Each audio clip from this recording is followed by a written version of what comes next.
ቅዱስ ሚካኤል እንኳን ለስጋችን ቀርቶ ለነፍሳችን የሚተርፍ ታላቅ መልአክ።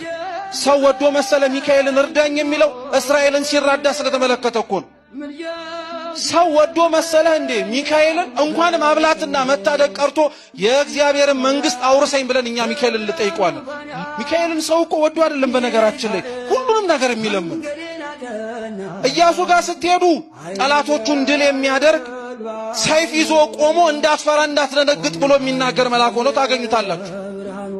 ኦሪት ዘፍጥረት ምዕራፍ 16 ላይ ብትፈልጉት ከአጋር ጋር ልጇን ይዛ ስትሰደድ አይዞሽ አትፍሪ ብሎ ሲያበላት ሲያጠጣት ሰው ወዶ መሰለ ሚካኤልን እንጀራ የሚለምነው አጋርን ሲያበላት ስላየኩ። ዳንኤልም በትንቢቱ ላይ ተናግሯል።